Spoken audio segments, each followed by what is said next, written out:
sfera cordis gaudia, sed super me omnia, eius dulcis presentia.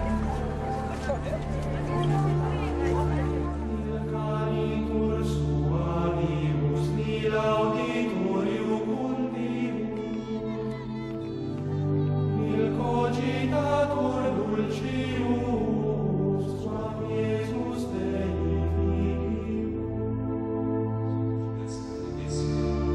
Iesus expeditibus, quam Deus expedentibus, quam bonus te querentibus, Realizar a lembrança e os ensinamentos deixados. nec lingua valet dicere, nec littera exprimere, expertus potes credere, qui sit Jesus.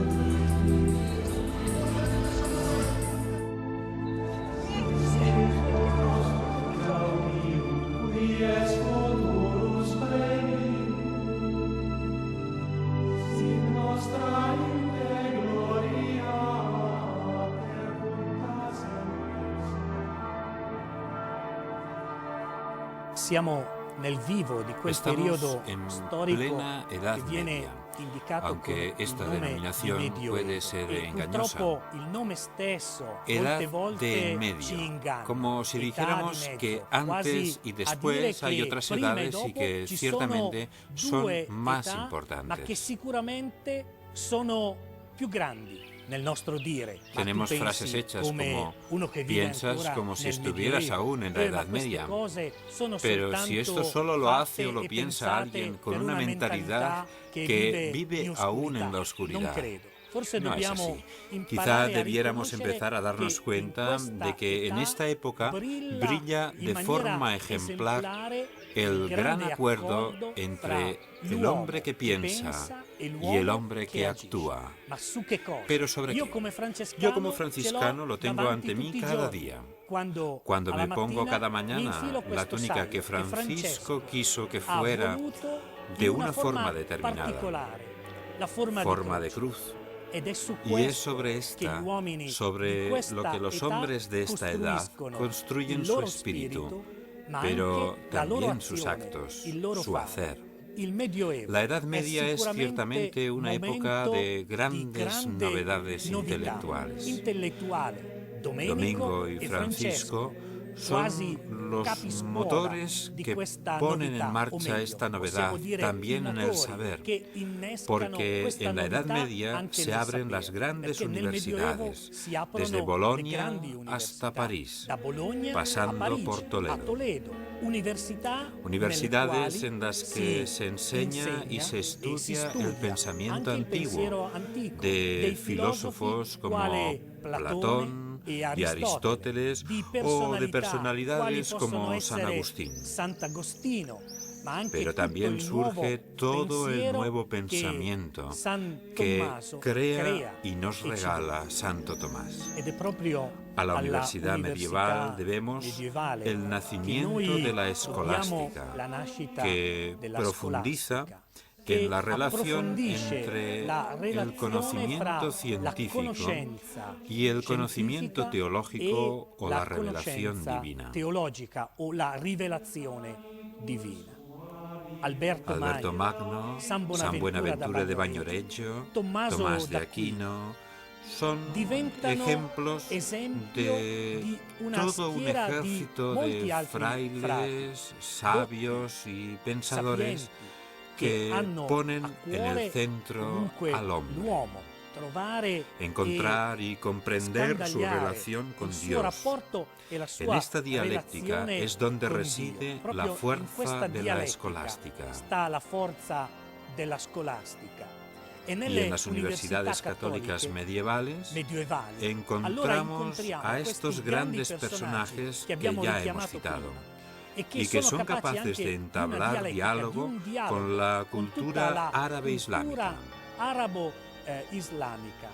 Hombres capaces de salir a la palestra con fuertes convicciones enraizadas en la verdad, la persona de Jesucristo, su Evangelio. En Campania, en 1223, nace Santo Tomás de Aquino, no muy lejos de la abadía de Montecassino. Allí transcurre sus primeros años, antes de frecuentar la Universidad de Nápoles, la cual, fundada por Federico II y gracias a él, se ha convertido en lugar de encuentro entre las culturas árabe y cristiana. Igual que la Universidad de Toledo, donde gracias al arzobispo Raimundo se ha dado gran impulso a las traducciones del árabe de textos griegos. Nápoles, Palermo y Toledo eran tierras limítrofes con la cultura musulmana. Todo el sur de Italia estaba viviendo con Federico un gran momento cultural en todos los aspectos, por lo cual no podían quedar fuera de este despertar también las culturas árabe y griega clásica. Pero volvamos a Tomás y sus estudios en Nápoles. Allí conoce a los frailes predicadores de Santo Domingo y en el año 1244 se une a ellos. El mismo superior de los dominicos envía a Tomás a continuar sus estudios en París.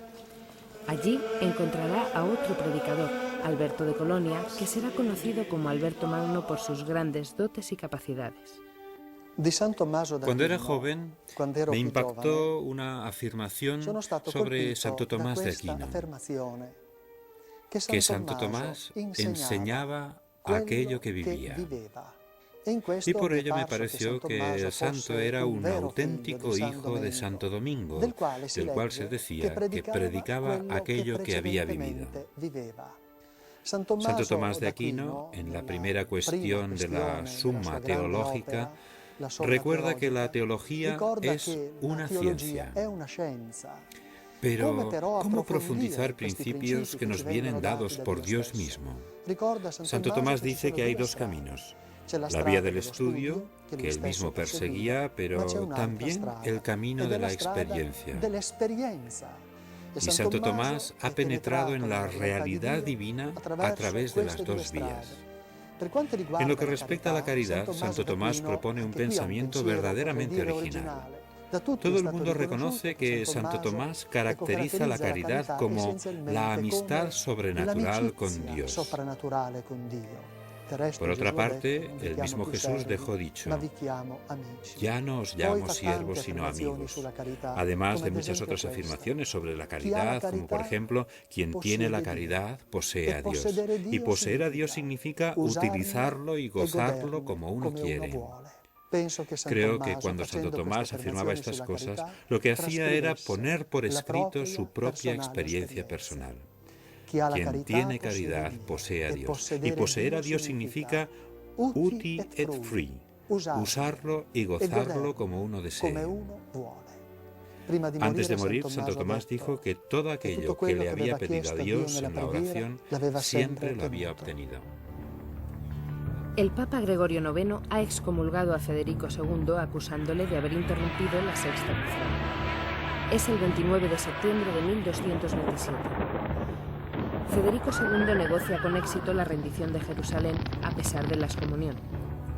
Pero no por ello mejoran las relaciones entre el emperador y el Papa, hasta el punto de que los dos ejércitos se enfrentan en la frontera entre sus reinos. Un conflicto que durará hasta que el Papa retire la excomunión. Son tiempos verdaderamente difíciles. Guerras, pacificaciones, cruzadas, excomuniones, herejías. Un tiempo lleno de retos que deberá afrontar el Papa, la Iglesia. Pero Gregorio IX es un Papa fuerte, decidido. Un Papa que, por medio de las órdenes mendicantes, quiere que la Iglesia siga siendo capaz de proponer en su integridad el mensaje evangélico. En el año 1231 instituye la Inquisición, poniendo al frente de la misma a los dominicos. Y aunque muchos se oponían al estudio de la filosofía de Aristóteles, sobre todo fuera de las órdenes mendicantes, Gregorio IX reabre en 1231 la Universidad de París para que el pensamiento de Aristóteles fuera estudiado cada vez más. Di Aristotele venisse sempre di più studiato. En este clima llega Santo Tomás a París, enviado por sus superiores para estudiar en su universidad y convertirse en profesor de ella. Más adelante enfermará en Italia y morirá en el año 1274 en la abadía cisterciense de Fossanova, entre Nápoles y Roma, donde se alojaba. Así pues, Tomás afirma que el principio de toda nuestra vida espiritual, el manantial que la nutre constantemente y la vivifica, es la apertura de nuestra mente a la realidad. Después de él, ha habido otros que dirán que el inicio de la vida espiritual es una duda. Otros negarán incluso que exista una realidad y afirmarán que solo hay interpretaciones subjetivas de la realidad. A primera vista pueden parecer cuestiones muy abstractas, pero os aseguro que no es así. Tocamos verdaderamente el meollo de la existencia humana. Pondré un ejemplo. Si tiene razón Tomás, entonces, ¿qué quiere decir educar a una persona? Quiere decir introducirla en la realidad. Pero si solo existen interpretaciones de la realidad y no la realidad, construcciones subjetivas de la persona, del hombre, ¿qué quiere decir educar a una persona? No se entiende el sentido que puede tener la educación y nos encontramos frente a algo que no dudo en llamar el derrumbe de la educación contemporánea.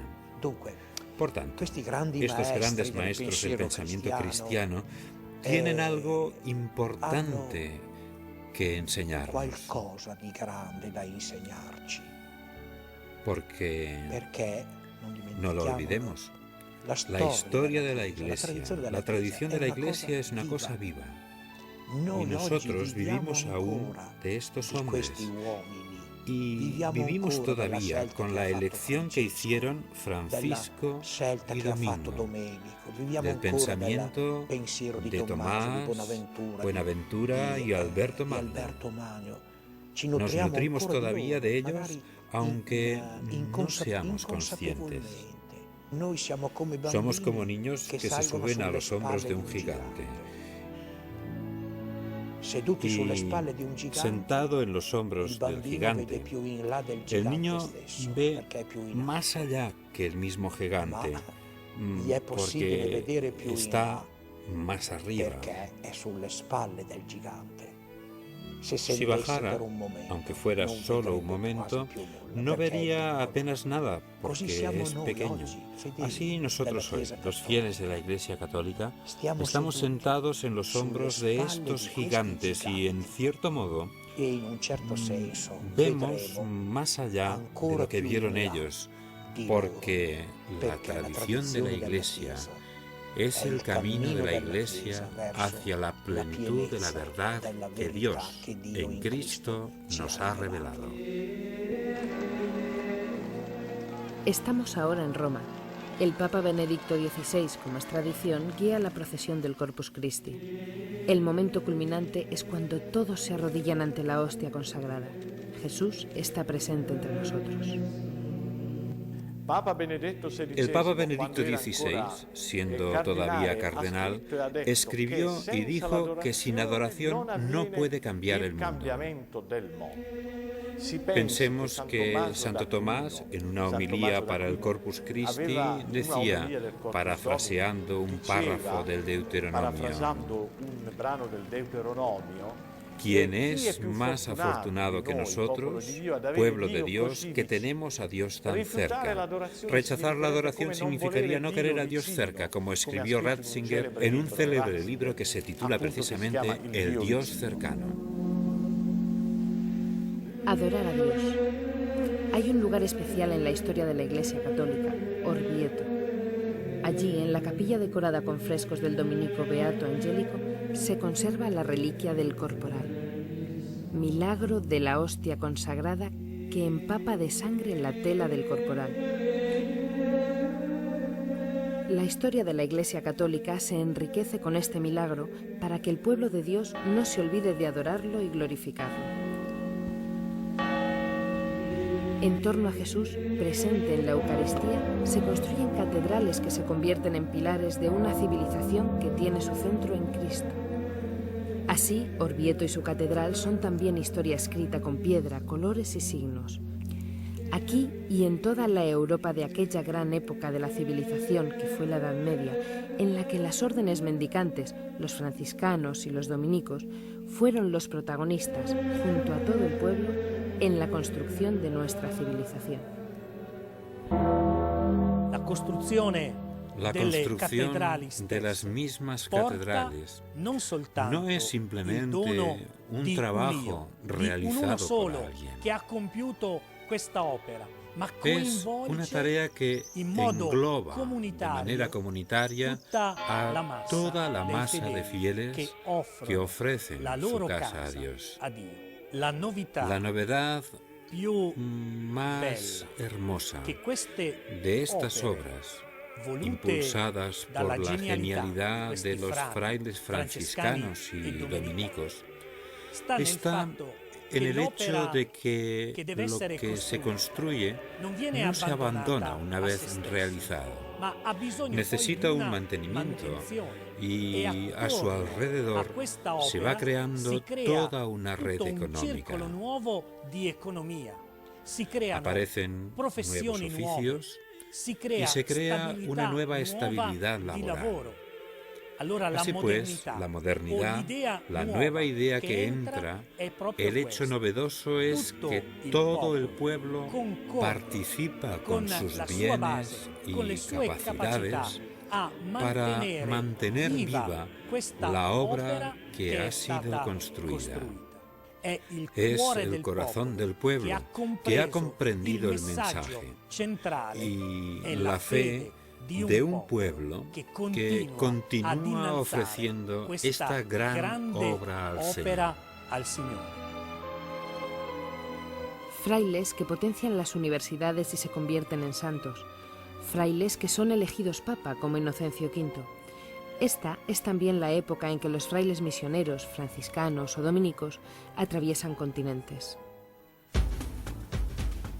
En el año 1246, Giovanni di Piano del Carpine, acompañado por Fray Benedicto de Polonia, atravesó toda Rusia, hasta llegar al centro del Imperio mongol, en medio de la cultura budista donde asistió a la coronación del Gran Khan. Y a estos territorios también llegó desde Flandes Guillermo de Rubruic. En el año 1294, Giovanni de Montecorvino llegó a Pekín y en 1307 el Papa Clemente V le nombra arzobispo de una misión católica que se mantuvo activa todavía durante muchos años.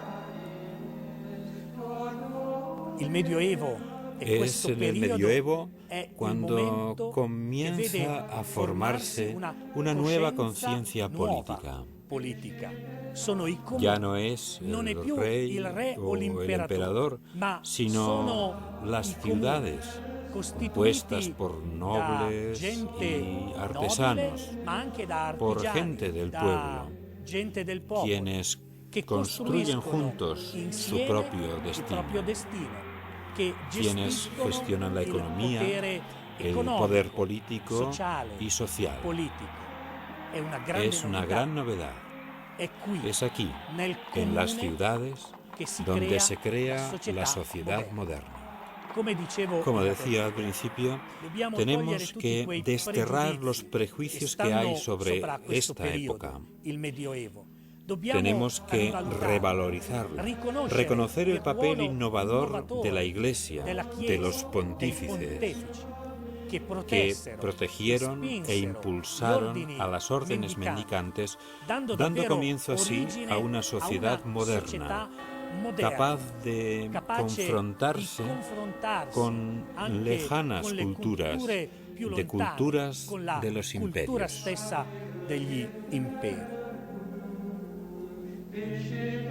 Enfrentarse a la cultura de los imperios significa, tanto ayer como hoy, acercarse a los más débiles y necesitados, a los enfermos. Y junto a las órdenes mendicantes, totalmente inmersas en una vida de caridad, nacen y se desarrollan durante todo el medioevo, hasta llegar a nuestros días toda una serie de organizaciones de asistencia concreta a los pobres, a los niños, a los ancianos y a los enfermos. Organizaciones tanto de religiosos como de laicos. Es en estos siglos cuando nacen las confraternidades, muchas de las cuales siguen activas en la actualidad. Hemos llegado al final de este capítulo de la historia de la Iglesia Católica. Hemos intentado narrar y transmitir cómo la Edad Media no es una época lejana que haya que olvidar, sino que es un periodo de la historia vivo, porque muchas de las instituciones que nacieron entonces siguen todavía vivas en la actualidad, transmitiendo aquel mensaje, el mensaje del Evangelio, llevando la caridad que es la de Cristo. Pero no podemos cerrar este capítulo sin citar al gran poeta de la Edad Media, Dante Alighieri, del cual dijo Pablo VI en 1966: Dante Alighieri es nuestro por un derecho especial. Nuestro, de la religión católica, porque todo en él exuda amor a Cristo. Nuestro, porque amó mucho a la Iglesia, de la que cantó sus glorias. Nuestro, porque reconoció y veneró al Pontífice de Roma como el vicario de Cristo en la tierra. Oh inmensa luz que te alzas de conceptos mortales hasta mi mente, dame un poco de lo que contienes y haz de mis palabras tal arma que una brizna solo de tu gloria pueda dejar a las futuras gentes.